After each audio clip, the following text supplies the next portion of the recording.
NVIDIA recently released a new graphics driver to fix earlier issues, but surprisingly, that update created another problem. If you've noticed performance drops after updating your GPU driver, this might be the reason. NVIDIA first released game-ready driver version 595.59, which was a WHQL certified driver.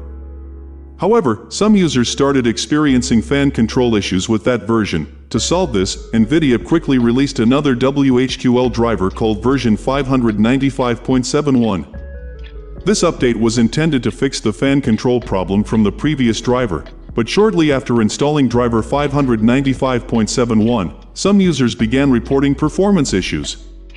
Their graphics cards were not performing as expected. Especially in situations where the GPU was overclocked, the problem was related to GPU voltage behavior. In certain cases, the GPU voltage could become limited when the graphics card was overclocked.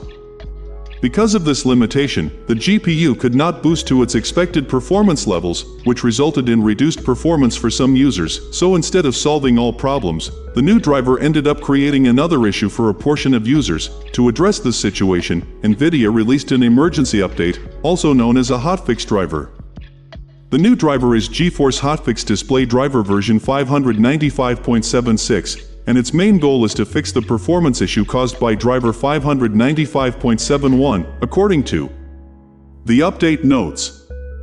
When the graphics card is overclocked, GPU voltage may become capped, preventing it from boosting to expected levels. Fixing this should restore normal performance levels for affected users. In addition to that, the hotfix may include minor improvements and fixes for certain games and other small issues, but the primary focus is solving the GPU voltage and performance problem.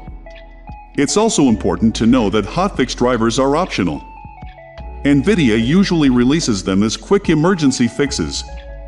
If you are not experiencing the issue, you don't necessarily need to install these fixes will typically be included in the next official WHQL driver release, which goes through the full certification process. So if you are experiencing performance problems after installing driver 595.71, you can download and install hotfix driver 595.76 from NVIDIA's official support page and run the installer from your local system. This hotfix driver is based on the previous 595.71 WHQL driver, meaning it contains all the same optimizations and features, but with the added fixes for the GPU voltage and performance issue. For now, this is the third driver NVIDIA has released within a very short time, and hopefully this update finally resolves the recent driver-related problems. If you found this video helpful, please like the video and subscribe to the channel. I'll see you in the next video. Thanks for watching.